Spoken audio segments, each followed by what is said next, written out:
अस्सलामुअलैकुम फ्रेंड्स, आज का हमारा टॉपिक है कार्बोहाइड्रेट्स। कार्बोहाइड्रेट एक ऑर्गेनिक कंपाउंड है जिसमें कार्बन और हाइड्रोजन बॉन्ड प्रेजेंट होते हैं। Carbohydrate occurs in all living organisms. Carbohydrate तकरीबन हर लिविंग ऑर्गेनिज्म में प्रेजेंट होता है क्योंकि ये सोर्स ऑफ एनर्जी है जो हर लिविंग ऑर्गेनिज्म को जिंदा रहने के लिए ज़रूरी होती है। और इसके अलावा it is present in all parts of cells. Cell के तकरीबन ऑलमोस्ट एवरी पार्ट में कार्बोहाइड्रेट प्रेजेंट होता है। ज़्यादातर कार्बोहाइड्रेट प्रेजेंट होता है सेल वॉल। सेल के अराउंड आउटर मेम्ब्रेन होती है, उसे कहते हैं सेल वॉल, उसमें कार्बोहाइड्रेट प्रेजेंट होता है। और इसके अलावा कार्बोहाइड्रेट की एग्जांपल्स हैं कि कार्बोहाइड्रेट्स कहाँ प्रेजेंट होते हैं, वो है cellulose of would, cotton and paper. इसके अलावा रूट ट्यूबर्स। रूट ट्यूबर्स क्या है कि वो फ्रूट्स हैं जो अंडरग्राउंड ग्रो करते हैं, जैसे पोटैटो। ये क्या है? रूट ट्यूबर्स हैं। ये एग्जांपल ऑफ कार्बोहाइड्रेट है, यहाँ से हमें कार्बोहाइड्रेट मिल सकती है। और केन शुगर केन स्वीट होते हैं, स्वीट इन टेस्ट है। वो स्वीटनेस उसकी वजह से किसकी वजह से होती है? वो स्वीट क्योंकि उसमें शुगर होता है। जिस शुगर केन में हो उसे हम केन शुगर कहते हैं। इसे हम सक्रोस भी कहते हैं। और उसके अलावा मिल्क में भी नेचुरल शुगर प्रेजेंट होती है कि अगर हम एक्स्ट्रा शुगर डालने की बजाय उसमें नेचुरली भी एक शुगर प्रेजेंट होती है, उसे हम नॉर्मली कहते हैं लैक्टोज। ये भी पास दफ़ा एमसीक्यूज आ जाता है कि केन शुगर कौन है, उसका नाम क्या है? वो है सक्रोज। और मिल्क शुगर वो है लैक्टोज।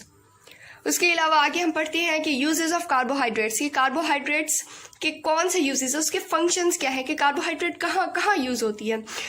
तो ये क्या है? पहला तो ये है कि ये source of energy in every cells. Cell perform करते हैं अपने फंक्शंस। उन फंक्शंस को परफॉर्म करने के लिए उन्हें चाहिए होती है एनर्जी, और एनर्जी होती है in the form of ATP. Energy in the form of ATP cell को रिक्वायर होती है। तो ये एनर्जी प्रोवाइड होती है कार्बोहाइड्रेट। हमने पीछे भी पढ़ा था कि कार्बोहाइड्रेट, अगर हम एग्जांपल लें सक्रोज अगर लें, तो जब वो ब्रेक होता है तो ग्लूकोज और फ्रक्टोज बनता है और एटीपी रिलीज होता है। तो यहाँ से हमें क्लियर हो जाएगा कि carbohydrate is a source of energy. और इसके अलावा ये कॉन्स्टिट्यूएंट ऑफ सेल वॉल है इन प्लांट्स एंड ऑर्गेनिजम्स। के आउटर वॉल जो होती है सेल्स की इन प्लांट और माइक्रो ऑर्गेनिजम्स में, उसे हम कहते हैं सेल वॉल। जबकि ह्यूमन बीइंग में आउटर मेम्ब्रेन ऑफ सेल होती है, वो सेल मेम्ब्रेन होती है। तो कार्बोहाइड्रेट कहाँ प्रेजेंट होती है? Cell wall in plants and other microorganisms. और इसके अलावा बहुत ही इंपॉर्टेंट एमसीक्यूज है कि animal get carbohydrate in the form of starch. Starch भी एक टाइप ऑफ कार्बोहाइड्रेट है। तो एनिमल्स जब इनटेक करते हैं, एनिमल्स कार्बोहाइड्रेट डायरेक्टली नहीं लेते बल्कि कार्बोहाइड्रेट की एक फॉर्म लेते हैं, वो है starch. In the form of starch we get carbohydrate. और इसके अलावा एनिमल जब स्टोर करते हैं, सेल्स एनर्जी स्टोर करते हैं, वो किस फॉर्म में स्टोर करते हैं? वो इन द फॉर्म ऑफ ग्लाइकोजन। ये भी एक टाइप है कार्बोहाइड्रेट की। तो ये दो बहुत ही इंपॉर्टेंट एमसीक्यूज हैं। Carbohydrate as hydrated carbon. Carbohydrate को हम हाइड्रेटेड कार्बन भी कहते हैं कि इसके नाम से ही क्लियर हो रहा है कि कार्बोहाइड्रेट, कार्बो कार्बन और hydrate hydrated carbon. Hydrated carbon क्या मतलब? कि it is composed of carbon, hydrogen and oxygen. Carbon, hydrogen और ऑक्सीजन। कार्बोहाइड्रेट में कौन से एलिमेंट प्रेजेंट हैं? वो है कार्बन, हाइड्रोजन और ऑक्सीजन। अच्छा, तो रेशो जो होती है हाइड्रोजन और ऑक्सीजन की सेम होती है जो वाटर में। क्या रेशो होती है? कि H2O वाटर का फॉर्मूला है, तो इसमें क्या कितनी रेशो है? 1:2। तो कार्बोहाइड्रेट्स में हाइड्रोजन और ऑक्सीजन की रेशो भी वही है जो वाटर में है, कि हाइड्रोजन की 2 है, ये 2:1 बनेगी। हाइड्रोजन की 2 है और कार्बन ऑक्सीजन की 1 है। कार्बोहाइड्रेट्स में भी इनकी यही रेशो होगी। ये कैसे पता चलेगा? आगे फॉर्मूला से हमें ये कंफर्म हो रहा है कि सेम रेशो है। अगर हम ग्लूकोज की एग्जांपल ले लें, C6H12O6, ये बिल्कुल इसका जनरल फॉर्मूला इसी से है, CxH2O⁻Y। ये रेशियो ऑफ H2O वाटर में भी यही है और ग्लूकोज या कार्बोहाइड्रेट्स में भी यही परसेंटेज ऑफ हाइड्रोजन और ऑक्सीजन है कि हाइड्रोजन 2% है, 2:1, ऑक्सीजन 1 है। अगर हम यहाँ x की जगह और y दोनों सेम भी हो सकते हैं, डिफरेंट भी हो सकते हैं। अगर हम दोनों इधर सेम लगाए कि x और y को हम 6 लगा लें तो C6 और y की जगह जब हम 6 लगाएंगे तो ये H12 और O6 हो जाएगा, तो ये ग्लूकोज का फॉर्मूला बन जाएगा। अच्छा, तो अब पढ़ते हैं कि definition of carbohydrates. Carbohydrates are the complex substance on hydrolysis yields polyhydroxy aldehyde और कीटोन। यानी कि ये एक कॉम्प्लेक्स सब्सटेंसेस हैं। जब हाइड्रोलाइसिस का मीनिंग मैंने आपको पहले भी बताया था कि लाइसिस मीन्स ब्रेक डाउन और हाइड्रो वाटर, यानी कि वाटर के प्रेजेंस में हम कार्बोहाइड्रेट को ब्रेक करते हैं तो क्या बनता है कि polyhydroxy aldehyde and ketones. Polyhydroxy, poly means many और hydroxy means hydroxyl group. Hydroxyl group है OH ग्रुप, इस ग्रुप को हाइड्रोक्सल कहते हैं। और एल्डिहाइडिक ग्रुप ये होता है C+O*H, ये एल्डिहाइडिक ग्रुप। और कीटोनिक ग्रुप ये है।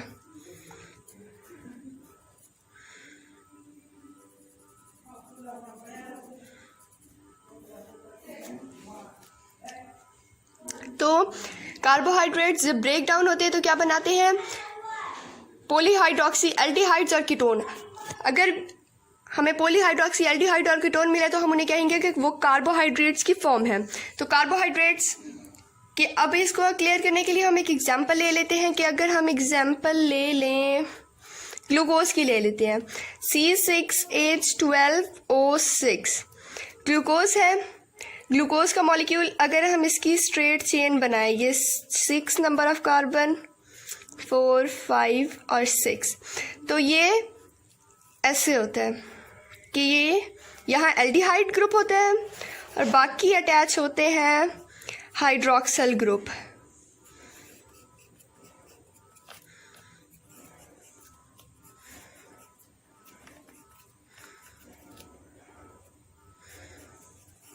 तो अब देखो कि यहाँ बहुत सारे हाइड्रोक्सल ग्रुप हैं, तो ये पॉलीहाइड्रोक्सी एल्डिहाइड है जो कि एक कार्बोहाइड्रेट है। मुझे लगता है आपको समझ आ गई होगी। कार्बोहाइड्रेट फिर कंबाइन करते हैं। अगर हम कार्बोहाइड्रेट को, किसी भी कार्बोहाइड्रेट को प्रोटीन के साथ कंबाइन कराएं, रिएक्ट करें, तो जो रिजल्टेंट कंपाउंड बनेगा वो होगा ग्लाइकोप्रोटीन। ग्लाइको ग्लूकोज से निकला है जो कि एक कार्बोहाइड्रेट है, और प्रोटीन, तो ये जो सब्सटेंस बनेगा कार्बोहाइड्रेट और प्रोटीन के साथ, उसको हम क्या कहेंगे, ग्लाइकोप्रोटीन। अगर कार्बोहाइड्रेट लिपिड के साथ कंबाइन करता है तो रिजल्टेंट कंपाउंड जो हमें मिलेगा उसे हम कहेंगे ग्लाइकोलिपिड, क्योंकि वो ग्लूकोज या कार्बोहाइड्रेट और लिपिड से कंबाइन होकर बनता है। और इसके अलावा हम पढ़ते हैं क्लासिफिकेशन ऑफ कार्बोहाइड्रेट्स। कार्बोहाइड्रेट्स कैसे क्लासिफाई हुए हैं, कार्बोहाइड्रेट्स की डिफरेंट टाइप्स हैं, उनकी बेसिस क्या है, वो कैसे कार्बोहाइड्रेट्स डिवाइड हुए हैं। कार्बोहाइड्रेट्स 3 टाइप्स के हैं, मोनोसेकेराइड, ओलिगोसेकेराइड और पॉलीसेकेराइड। इनको हम अभी डिटेल में पढ़ते हैं। कार्बोहाइड्रेट्स को हम सेकेराइड्स भी कहते हैं। ये मोनोसेकेराइड जो लिखा हुआ है, oligosaccharide, saccharide mean carbohydrate, saccharide means carbohydrate. अब सेकेराइड वर्ड निकला है सेकेरॉन से, सेकेराइड वर्ड निकला है सेकेरॉन से। सेकेरॉन मीन्स शुगर, ग्लूकोज भी एक शुगर है, कार्बोहाइड्रेट मीन्स शुगर, तो ये क्या है, शुगर है। अब हम मोनोसेकेराइड को पढ़ते हैं। मोनोसेकेराइड एक सिंपल शुगर है, सबसे सिंपल, यानी कि इसमें कार्बन नंबर बहुत ही कम है। ग्लूकोज की बात करें तो उसमें 6 कार्बन नंबर है। कार्बन C6H12 है ना, C6H12O6, इसमें कार्बन नंबर 6 है। अगर हम C3H6O3 लें तो ये लेस नंबर ऑफ कार्बन है, तो ये है मोनोसेकेराइड। ये एक मोनोसेकेराइड है क्योंकि कार्बन नंबर लेस है।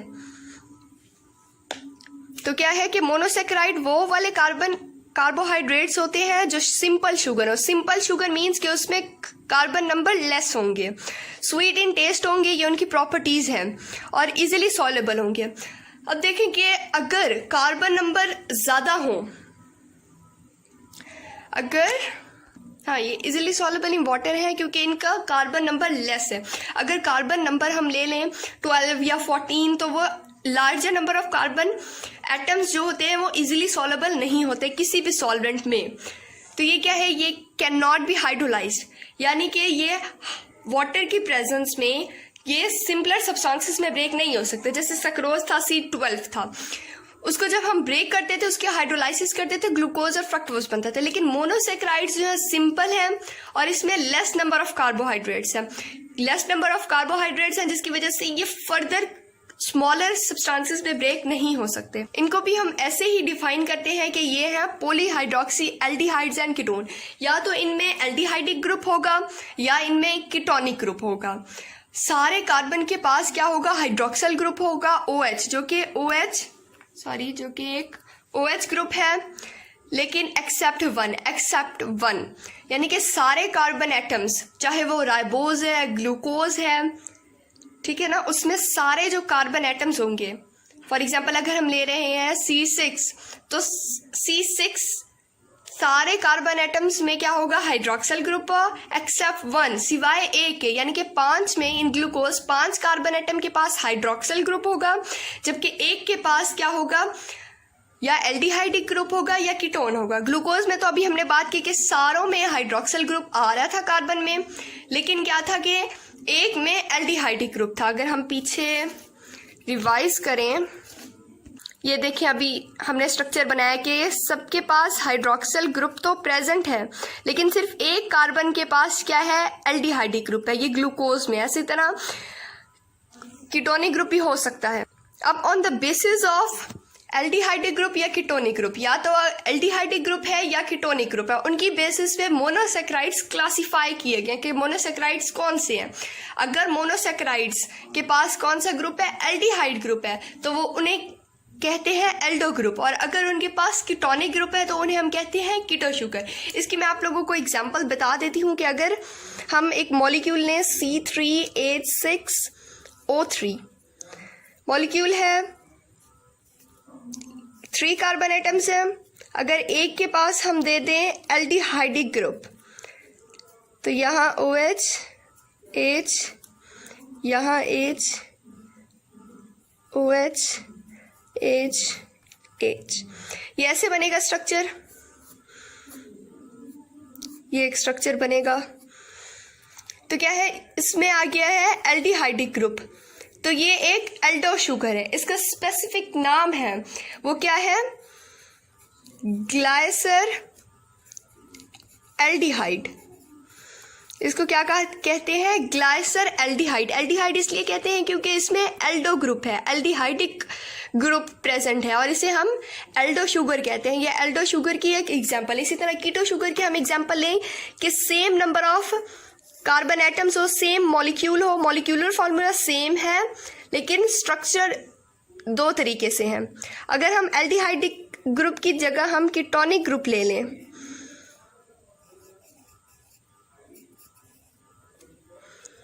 यहाँ H, यहाँ H, यहाँ OH, हम ऐसे भी स्ट्रक्चर बना सकते हैं, यहाँ OH,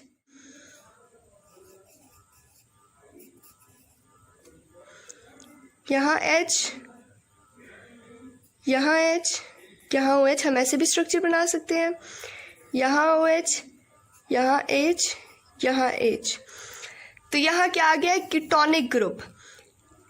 ये एक कीटो शुगर है क्योंकि है ये मोनोसेक्राइड, क्योंकि इसमें less number of carbon atoms है, लेकिन less number of carbon atoms के अलावा इसमें क्या है, एल्डिहाइडिक ग्रुप या कीटोनिक ग्रुप। इसकी बेसिस पर ये क्या है, सेपरेट किए गए। अब इसका स्पेसिफिक नेम है डाईहाइड्रोक्सी एसीटोन, क्योंकि 2 हाइड्रोक्सी हैं, डाईहाइड्रोक्सी एसीटोन।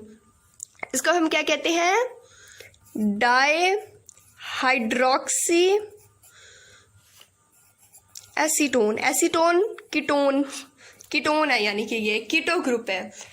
ग्लाइसर एल्डिहाइड यानी कि उसमें एल्डिहाइडिक ग्रुप है, और डाईहाइड्रोक्सी एसीटोन, एसीटोन कीटोन है एक। तो इससे हमें नाम से भी क्लियर हो रहा है कि ये एल्डो शुगर है या कीटो शुगर है। अब फिर अगर हम मोनोसेक्राइड को क्लासिफाई करेंगे on the basis of carbon atom कि कितने कार्बन एटम प्रेजेंट है, तो मोनोसेक्राइड्स में कहाँ से स्टार्ट होते हैं? कार्बन नंबर 3 से, जिसकी अभी हमने एग्जांपल पढ़ी ग्लाइसरएल्डिहाइड और डाइहाइड्रोक्सी एसीटोन। ठीक है, 3 से स्टार्ट हो रहे हैं, यानी कि मोनोसेक्राइड वो होंगे जिसमें कार्बन नंबर 3 टू कार्बन 7 होंगी। जिस मॉलिक्यूल में carbon number 3, carbon number 4, carbon number 5, 6, 7 तक होंगे वो होंगे मोनोसेक्राइड्स। लेकिन अगर 7 से ज़्यादा हो गए जैसे 10, 12, वो ओलिगो या पॉलीसेक्राइड्स होंगे। अब ट्राइओस, ट्राई मीन्स 3, टेट्रा मीन्स 4, पेंटा मीन्स 5, ये आपने छोटी क्लासेस में भी पढ़ा होगा। हेक्सा मीन्स 6 और हेप्टा मीन्स 7। जैसे मोनो से स्टार्ट होता है, mono means 1, di means 2, tri 3, tetra 4, penta 5, hexa 6 और हेप्टा 7। अब ये क्या है? ट्राइओसिस, वो मोनोसेक्राइड जिसमें 3 नंबर ऑफ कार्बन एटम्स हो, उसको क्या कहते हैं? ट्राइओसिस। और वो मोनोसेक्राइड जिसमें 4 कार्बन एटम्स होंगे। अब ट्राइओसिस के तो यही एग्जांपल है, ग्लाइसरएल्डिहाइड के इसमें 3 कार्बन एटम है और बाकी उसी हिसाब से क्या है कि H2O मल्टीप्लाई बाय 3, तो ये सेम भी हो सकता है, डिफरेंट भी हो सकता है। ये C3H6O3। अब पेंटोसिस, वो मोनोसेक्राइड जिसमें 5 कार्बन एलिमेंट्स हो, 5 कार्बन प्रेजेंट हो। हेक्सोसिस में 6 कार्बन प्रेजेंट हो। हेक्सोसिस की भी बहुत कॉमन एग्जांपल है कि इसकी ग्लूकोज है। इसकी एग्जांपल क्या है? Glucose C6H12O6। और हेप्टोसिस जिसमें 7 कार्बन एटम्स हो, वो मोनोसेक्राइड जिसमें 7 कार्बन एटम्स हो उसे कहते हैं हेप्टोसिस। अब ये ट्राइओसिस की एग्जांपल है ग्लाइसरएल्डिहाइड और डाइहाइड्रोक्सी एसीटोन। ये दोनों ट्राइओसिस क्या है? Intermediate of photosynthesis and respiration, यानी कि फोटोसिंथेसिस और रेस्पिरेशन की प्रोसेस में के मिडल में ये सब्सटेंस भी प्रोड्यूस होते हैं। टेट्रोसिस मोनोसेक्राइड है, ये कहाँ प्रेजेंट होते हैं? Occurs in bacteria, usually टेट्रोसिस bacteria में प्रेजेंट होते हैं। और हेक्सोसिस ग्लूकोज है। उसके अलावा ये जो मोनोसेक्राइड्स हैं जो कि एक कार्बोहाइड्रेट है, ये रिंग स्ट्रक्चर भी शो करते हैं, यानी कि अगर ये स्ट्रेट चेन है कि एक स्ट्रेट चेन बन रही है, उसके अलावा ये रिंग स्ट्रक्चर भी, ऐसे रिंग स्ट्रक्चर भी बना सकते हैं। वो उस वक्त बना सकते हैं जब ये सॉल्यूशन में हो, कि अगर हम इन्हें सॉल्यूशन में ऐड करें तो ये क्या बना देंगे? रिंग स्ट्रक्चर बना देंगे। कि राइबोस, जो कि एक क्या है? राइबोस 5 कार्बन है। राइबोस में 5 कार्बन होते हैं। राइबोस क्या बनाएगा जब इन सॉल्यूशन? ये राइबोफ्यूरानोस बनाएगा। 5 कॉर्नर स्ट्रक्चर, इसमें 5 कार्बन होते हैं, इसलिए फ्यूरानोस लगा है, राइबोफ्यूरानोस।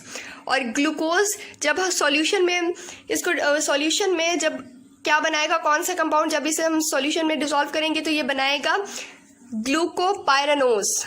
ग्लूकोपाइरानोस, ग्लूकोज, और ये 6 कार्बन इसमें होते हैं प्रेजेंट। अब मैं आप लोगों को इसका स्ट्रक्चर एक्सप्लेन करके बता देती हूँ कि राइबोस 5 कार्बन, 1 2 3 4 और ये 5 कार्बन प्रेजेंट होती हैं।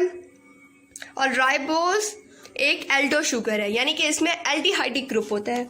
हम पहले एल्डिहाइडिक ग्रुप लगा लेते हैं, उसके अलावा हाइड्रोक्सिल ग्रुप,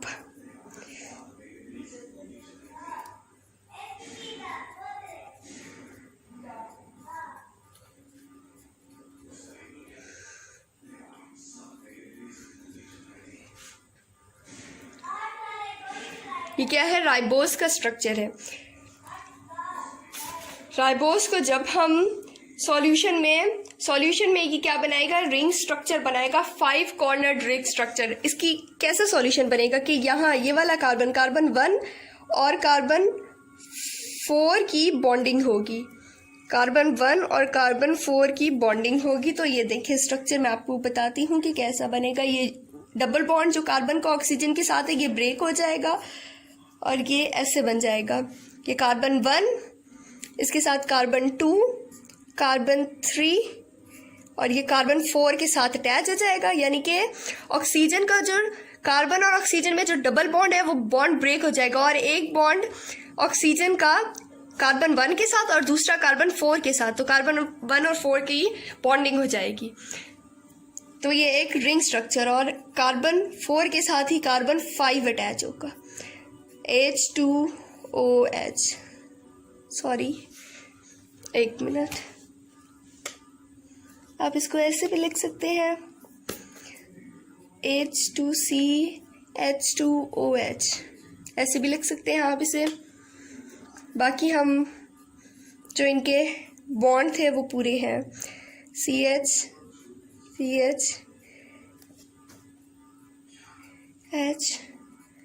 OH, और यहाँ इसका एक बॉन्ड बचेगा क्योंकि 3 बॉन्ड पहले से फिल है, एक बॉन्ड होगा वो हाइड्रोजन के साथ बन जाएगा। तो ये क्या है, रिंग स्ट्रक्चर बन गया है। किसका? राइबोस का। क्या हुआ है अब इसमें, ये एक स्ट्रेट चेन स्ट्रक्चर है। स्ट्रेट चेन स्ट्रक्चर में ये जो कार्बन नंबर 1 पे डबल बॉन्ड है, ये एल्डिहाइडिक ग्रुप है। ये पूरा यहाँ से एल्डिहाइडिक ग्रुप है।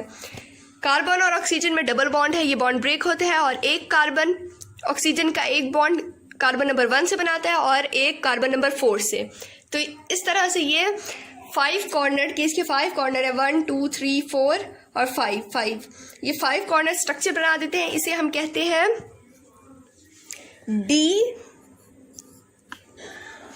डी राइबोफ्यूरानोज।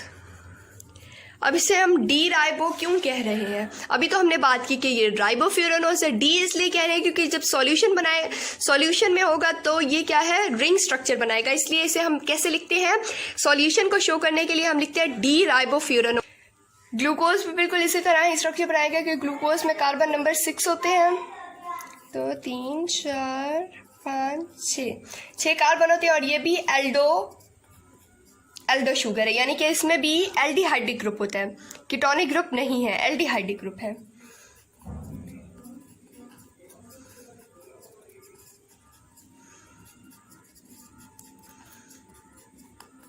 बाकी हम हर कार्बन के, सब कार्बन के हम बॉन्ड फिल कर देते हैं। ये हर कार्बन के 4 बॉन्ड कंप्लीट हैं। इसमें भी कोई ऐसा होगा कि कार्बन नंबर 1 पे जो ऑक्सीजन के साथ बॉन्ड है ये ब्रेक होगा और कार्बन नंबर 5 के साथ अटैच हो जाएगा, तो इसका स्ट्रक्चर कुछ ऐसा बनेगा।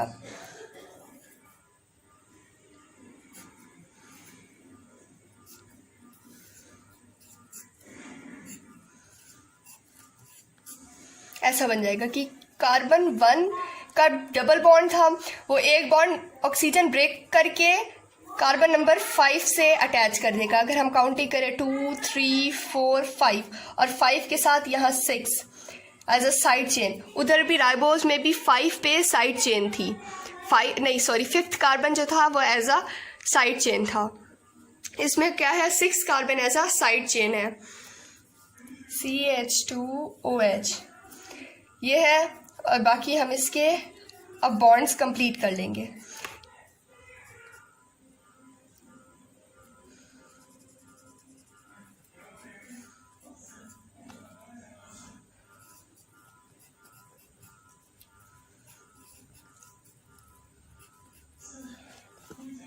अब ये बन गया है रिंग स्ट्रक्चर ऑफ ग्लूकोज। तो हम इसे कहेंगे, ये सॉल्यूशन में जब ग्लूकोज है तो उसी वजह से इसका रिंग स्ट्रक्चर बना है, इसीलिए हम कहेंगे डी ग्लूकोपायरानोज। जैसे वो डी राइबोफ्यूरानोज था, ये डी ग्लूकोपायरानोज। डी लिखना है ताकि ये शो करेगा कि ये सॉल्यूशन में है या फ्री स्टेट में, क्योंकि कार्बोहाइड्रेट्स फ्री स्टेट में भी प्रेजेंट होते हैं। अभी हम पढ़ते हैं कि कार्बोहाइड्रेट फ्री स्टेट में कहाँ कहाँ कार्बोहाइड्रेट्स प्रेजेंट होते हैं। कार्बोहाइड्रेट फ्री स्टेट्स में फ्रूट में प्रेजेंट होते हैं, ग्रेप्स में, फिग्स इंजीर को कहते हैं, और डेट्स में भी प्रेजेंट होते हैं। खजूरों में हमें ज़्यादा क्वांटिटी ऑफ कार्बोहाइड्रेट मिलती है, रिच सोर्स ऑफ कार्बोहाइड्रेट है या एनर्जी हम कह सकते हैं। उसके अलावा हमारे ब्लड में 0.08% ग्लूकोज प्रेजेंट होता है, यानी कि हमारे ब्लड के अंदर ग्लूकोज प्रेजेंट होता है कि ग्लूकोज की क्वांटिटी ज़्यादा नहीं होनी चाहिए, मेंटेन होनी चाहिए। हम सुनते हैं कि ग्लूकोज लेवल हाई हो गया या डिक्रीज हो गया। जब ग्लूकोज लेवल डिक्रीज होता है ब्लड में तो क्या होता है कि मसल्स सही तरह फंक्शन नहीं कर सकते, मसल्स को ही ग्लूकोज चाहिए होता है।